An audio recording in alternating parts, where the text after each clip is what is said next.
Professeur Jean Pouget, vous êtes président de la Société française de neurologie. Est-ce que vous pouvez nous rappeler quelles sont les actions de la société?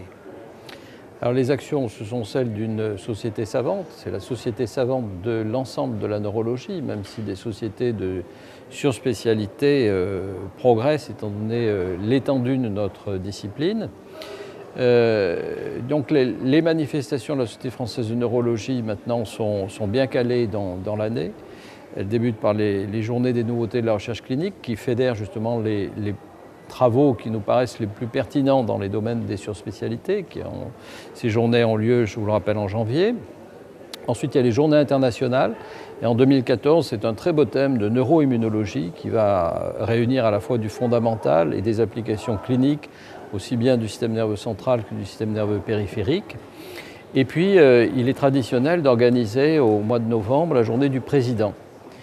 Et cette année, vous savez que notre société a été frappée par la disparition brutale de Pierre Césarot.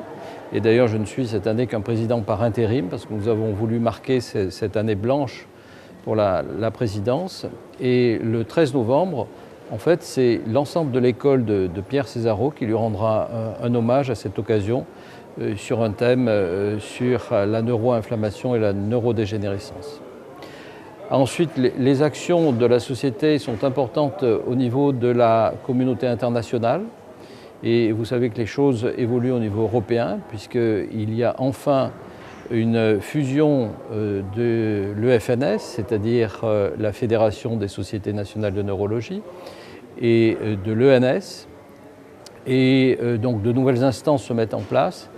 Et la France essaye d'exister dans ces nouvelles instances et avec pas mal de succès, nous avons bon espoir d'être représentés dans le bureau de cette future administration européenne de la neurologie.